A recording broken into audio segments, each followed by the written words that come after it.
বিদ্যালয় বা স্কুল এই শব্দটির সাথে সবাই পরিচিত। এখান থেকেই সবাই শিক্ষিত হয়ে গড়ে ওঠে। গড়ে ওঠার জন্যই আমরা দীর্ঘ সময় দিয়ে থাকি। আসলে সব স্কুল কি গড়ে ওঠার জন্য প্রয়োজনীয় সুশিক্ষা দিতে পারে? স্কুল নির্বাচনের জন্য ৯টি বিষয় দেখা উচিত। প্রথমত, স্কুলের বোর্ডের রেজাল্ট বিশ্লেষণ করতে হবে। বোর্ডের রেজাল্টই বলে দেয় স্কুল কতটা স্ট্যান্ডার্ড। দেখতে হবে প্রতি বছর বোর্ড পরীক্ষায় A+ পাওয়ার পরিমাণ কেমন। যদি কোনো স্কুল 15 বছর ধরে চলমান থাকে কিন্তু বছরে A+ একটা পায়, আবার কয়েক বছর কোনো A+ই থাকে না, তাহলে ওই স্কুলে ভর্তি করা যাবে না। আর যদি কেউ ফেল করে, অনেক স্কুল আছে ওই স্টুডেন্টকে নিজের স্কুলের স্টুডেন্ট বলেই পরিচয় দেয় না। What a shame! তাহলে তো ওই স্কুল আগে বাদের তালিকায় রাখতে হবে। যেসব স্কুলে বাধ্যতামূলক কোচিং থাকে সেই স্কুলগুলো বাদের তালিকায় রাখেন, কেননা ওই স্কুলগুলোই পড়ালেখা নিয়ে কারচুপি বেশি করে থাকে। কারণ আপনার সন্তানের স্কুলের পড়ালেখা প্লাস কোচিং সহ দায়ভার নেওয়ার কারণে তারা মনের অজান্তে পড়ালেখার মানকে নষ্ট করে ফেলে এবং দুর্নীতি বেশি করে থাকে। যেমন পরীক্ষার আগে থেকে তারা সিলেবাস এমনভাবে বলে থাকে ছাত্রছাত্রীরা খুব সহজে প্রশ্নের ধারণা পেয়ে যায়। এতে ছাত্রছাত্রীরা অল্প পড়ে, এতে বিকাশ ঘটে কম। আপনার মনে হতে পারে পরীক্ষায় তো ভালো রেজাল্ট করছে, তাহলে বিকাশও ভালো হচ্ছে। আপনার তো এসব কোচিং সহ স্কুলের মান আগে থেকেই জানেন, কারণ আপনার সময় হয়তো আপনি অথবা আপনার ফ্রেন্ড পড়েছে, তাহলে কেন আপনার সন্তানের ভবিষ্যৎ নষ্ট করছে? স্কুলে কোচিং সহ পড়ানোর পর ও কেন আপনার সন্তানকে বাইরে পড়তে হয়, এগুলো ভাবনার বিষয়। যদি এমনটাই হয় তাহলে ওই স্কুল বাদের লিস্টে রাখতে হবে। তৃতীয়ত, স্কুল বা বিদ্যালয় মালিক পক্ষ মেইন না, স্কুলের মান ধরে রাখে স্কুলের শিক্ষকরা। তার মানে শিক্ষকরা ভালো থাকলে পড়ালেখার মান ভালো থাকবে। আগে খোঁজ করেন স্কুল শিক্ষকরা কেমন পড়ায়, তারা কি ভালো পড়ায়, তারা কি কোয়ালিফাইড। মোস্ট ইম্পর্টেন্ট কথা হলো স্কুলের টিচাররা কি সাবজেক্টিভ টিচার কিনা। সাবজেক্টিভ টিচার বলতে যেসব টিচার যে বিষয় নিয়ে পড়ালেখা করেছে সে ওই বিষয়ের ক্লাস নেন কিনা। ধরুন একজন বাংলা টিচার বাংলা বিষয় নিয়ে পড়ালেখা করেছেন, তাকে দিয়ে যদি ম্যাথ, ইংলিশ, ধর্ম বা সমাজ ক্লাস নেওয়ানো হয়, আমি বলছি না সে পারবে না, সে পারবে, বাট সে সাবজেক্টিভ টিচারের সমান কখনো দিতে পারবে না। আমি কোনো কঠিন সাবজেক্টের কথা বললাম না, আমি কোনো এক সহজ সাবজেক্ট দিয়ে বুঝাই। ধরুন সে বাংলা টিচার ধর্ম ক্লাসই নেয়, ধর্ম সাবজেক্ট বরাবর আমার কাছে সহজই লাগে। তারপর কিছু কথা থাকে, সেই বাংলা টিচার কিন্তু কোনো হাদিস সম্পর্কে ডিটেলস বা রেফারেন্স বলতে পারবে না, সে কখনো আরবি রিডিং পড়াতে পারবে না। এক্সেপশন কেউ থাকতে পারে, সেটা আলাদা হিসাব। আপনি একটু ভেবে দেখুন সাবজেক্টিভ টিচার কতটা ইম্পর্টেন্ট।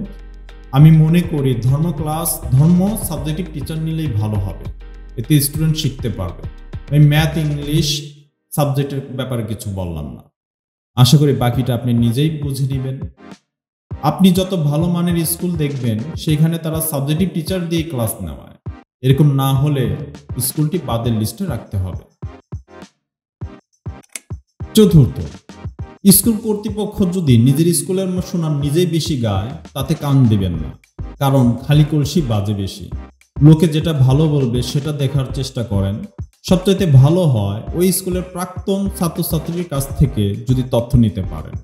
যদি তথ্য পজিটিভ আসে তাহলে ভালো, আর না আসলে স্কুল বাদের লিস্টে রাখতে হবে।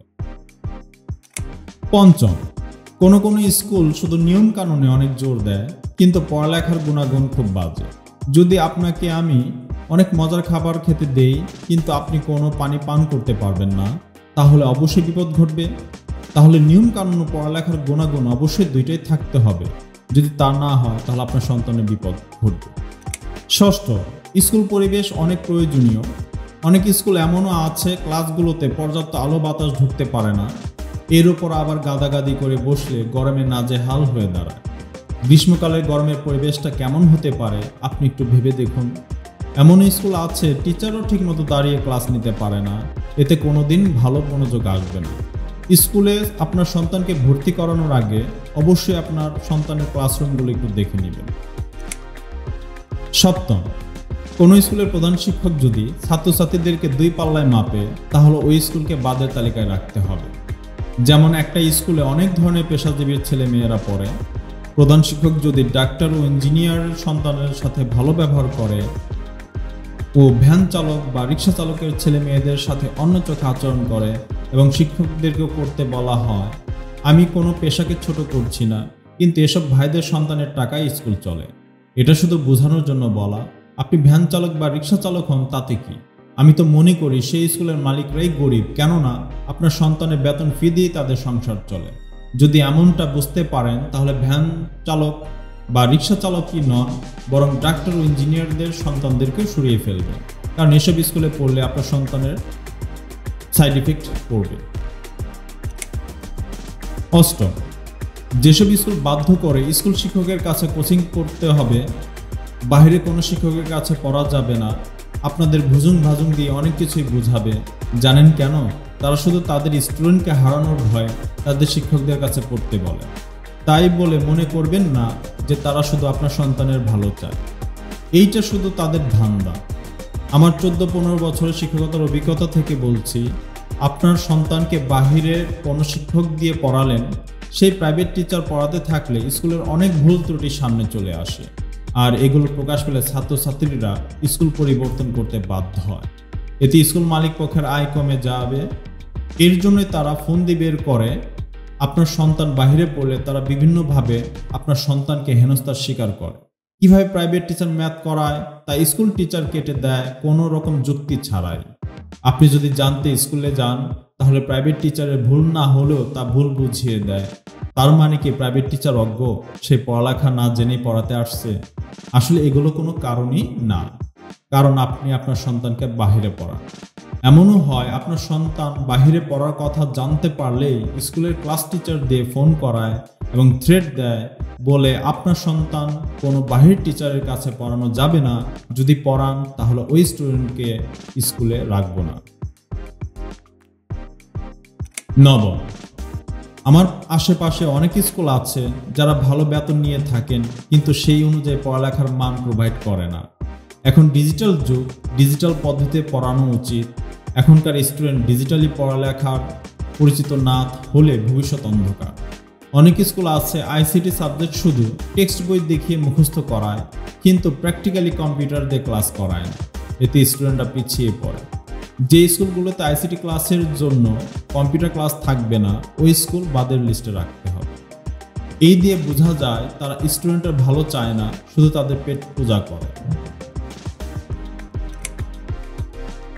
যেসব স্কুলে এসব ধান্দা করে, ওইসব স্কুলে সন্তান না পড়ানোই ভালো। I hope I make you understand. Please don't send your child to school without knowing properly. Think with your brain, not with your heart. Allah Hafiz.